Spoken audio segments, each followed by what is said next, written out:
Fala turma, como é que vocês estão, beleza? Estamos em mais um dia aqui do episódio Diário Histórico com o Consultor. Acabei inventando agora.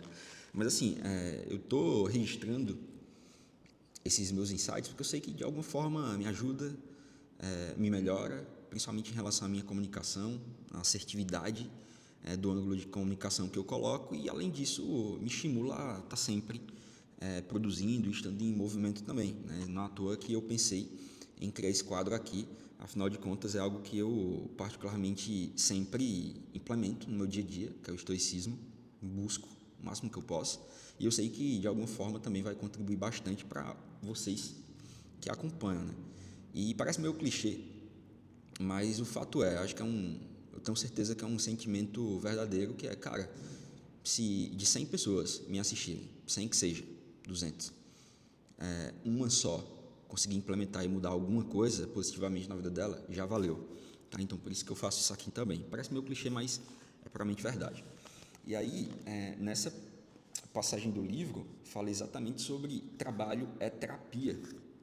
É bem interessante o tema, porque eu já havia pensado em relação a isso, né? A gente usa muito o trabalho como obrigação. A gente foi conduzido e condicionado a olhar para o trabalho como uma baita de uma obrigação, e de fato uma baita de uma responsabilidade.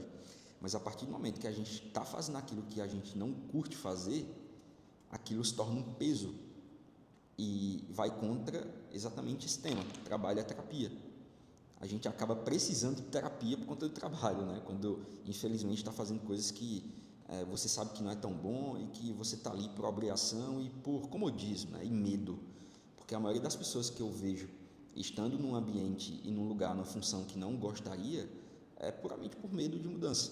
Às vezes esse medo é da incerteza, às vezes esse medo é do julgamento, né? Por exemplo, às vezes o cara está no mercado financeiro, não gosta, mas o fato dele já ser conhecido como consultor ou profissional financeiro prende ele naquela função e naquela ideia de caramba, e se eu mudar, o que é que vão falar, né? Deixa falar, irmão. No final do dia, deixa falar, ninguém paga a nossa conta, ninguém vive nossa vida, ninguém sente as frustrações e muito menos os desafios, né? Então deixa falar. E aí tem um trecho que fala o seguinte: o trabalho alimenta as mentes nobres. E faz muito sentido. Se for o Sêneca que comentou, o trabalho alimenta as mentes nobres. Já já a gente disseca isso aqui. Sabe aquela sensação de que você tem quando passa alguns dias sem academia? Um pouco pesado, irritável, claustrofóbico, indeciso. Outros têm uma sensação semelhante quando ficam de férias durante muito tempo ou logo depois que se aposentam. A mente e o corpo estão lá para ser usados. Eles começam a se virar contra si mesmos quando não são empregados para um fim produtivo. Quando não tem um propósito, né? Por exemplo, eu estou ali só para pagar minhas contas. Até parece um propósito, mas não é, né? Não é sustentável. Pagar conta, tá, é uma obrigação que todo mundo tem. Mas e além disso? E se não tiver conta, o que é que você vai fazer? O que é que você estaria fazendo se não houvesse conta, né? Acho que essa seria a pergunta. É triste pensar que esse tipo de frustração é uma realidade cotidiana para muitas pessoas. Elas deixam muito de seu potencial não realizado porque têm empregos em que não fazem realmente muita coisa ou porque têm tempo livre de sobra. Pior é quando tentamos afastar essas sensações comprando coisas, saindo, ligando, fazendo drama, desfrutando as calorias vazias da existência em vez de encontrar real nutrição. Caramba, essa passagem faz muito sentido. A gente tenta afastar essas sensações, né, de frustração buscando prazer, né? Nosso cérebro, inclusive está ali o Nassim fala muito sobre isso, né? Nosso cérebro está sempre em busca de prazer e sempre tentando evitar dor. E frustração é uma dor.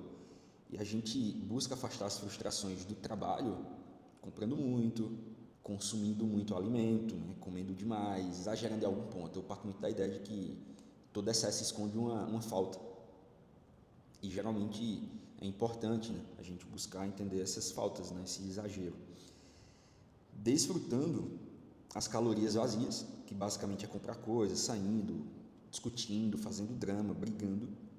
desfrutando das calorias vazias da existência em vez de encontrar real nutrição. E essa real nutrição é exatamente o início, né? O trabalho alimenta as mentes nobres. O que é que alimentaria a nobreza da tua mente, né? O que é que alimentaria a nobreza da minha mente? Eu acho que é focar exatamente nesse ponto, quando se trata também de trabalho, né? A solução é simples e, felizmente, está sempre à mão. Saia e trabalhe, mas não necessariamente trabalhar com aquilo que você não gosta. Trabalhar no projeto que você acredita que faz sentido. Então, assim, esse texto faz muito sentido para mim, inclusive para o meu momento, né? Ano passado, questionei muito, assim. Eu acredito muito que trabalhar só falando sobre produto e investimento me limitava muito. Me frustrava bastante porque eu não conseguia exercer o que eu considero ter melhor e ser melhor, que era olhar para a vida do cliente, entender os padrões de consumo, era entender a relação que ele tinha com o dinheiro, era entender um pouco da rotina dele, entender dos objetivos, para depois pegar a ferramenta, que é dinheiro, e colocar como uma alavanca, né, na vida da pessoa. Então, hoje, o meu trabalho está completamente focado em estratégia, que não necessariamente usando dinheiro, usando investimentos. Tá? Hoje eu amplifico muito mais e graças à consultoria independente eu consigo exercer essa função mais completa, né, digamos, esse propósito, porque eu consigo atender menos pessoas, atuar de uma forma muito mais ampla e completa. Naturalmente eu consigo cobrar mais, o que justifica reduzir a quantidade de pessoas. Então antes eu atendia 100, 110 pessoas, não tinha tempo suficiente para entender de fato do cliente. Hoje eu tenho uma relação muito melhor, eu entendo muito mais do meu cliente, eu conheço verdadeiramente a forma em que ele trata dinheiro e principalmente para onde ele deseja ir.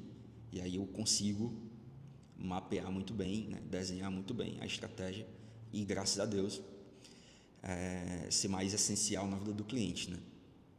E aí eu penso assim, cara, a partir do momento que eu acho que é válido a gente até questionar um pouco sobre o que é terapia, né? Ele fala assim, trabalho é terapia, mas o que seria terapia? Eu basicamente entendo que terapia é o seu momento em que você senta, né, junto da sua ou seu terapeuta, e aí no diálogo você consegue identificar pontos de melhorias e soluções. E o trabalho, ele por si só, deveria também exercer essa função, que é, cara, através do meu trabalho eu me conheço mais, ao me conhecer mais eu identifico os meus pontos de melhorias, onde é que eu estou falhando, o que é que eu posso melhorar, onde é que eu de fato sou bom, e através disso eu consigo criar soluções e naturalmente avançar, né? Então o trabalho, ele é terapia exatamente porque ele nos ensina também, assim como sessão de terapia com um terapeuta, né, com psicólogo, etc. Então, eu, pelo menos, eu entendi e interpretei dessa maneira, né? Gostaria muito que você deixasse aí no comentário também, né, o que foi que você compreendeu, se o teu insight foi diferente do meu e o que é que, principalmente, você vai implementar, né, baseado nessa ideia.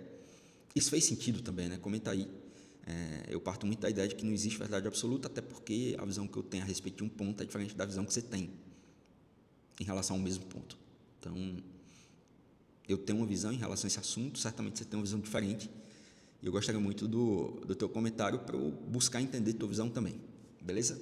Tamo junto. Esse formato ele vai permanecer porque eu particularmente gosto, é algo muito natural. Eu abro aqui a página, eu leio, eu interpreto, eu basicamente gravo, não tem muita edição, subo no YouTube, e é isso, né? E obviamente é um formato que faz sentido, porque faz parte da minha rotina, e eu penso muito que rede social e plataformas, elas devem ser basicamente uma extensão do nosso dia a dia, né? Seja o trabalho, seja a vida pessoal, independente do que seja, beleza? Tamo junto, tô morrendo de frio, tô debaixo do ar-condicionado aqui, beleza? Tamo junto, espero que tenha curtido, se inscreve, compartilha, eu vou falar aquele clichê, tá? Se inscreve, que é fundamental, né, para que a gente possa de fato crescer. Compartilha para as pessoas que você verdadeiramente sente que faz sentido. Se não sentir, também não precisa compartilhar. E comenta qual foi o teu insight aqui no vídeo, porque acabou fazendo muito sentido. Fechou? Tamo junto.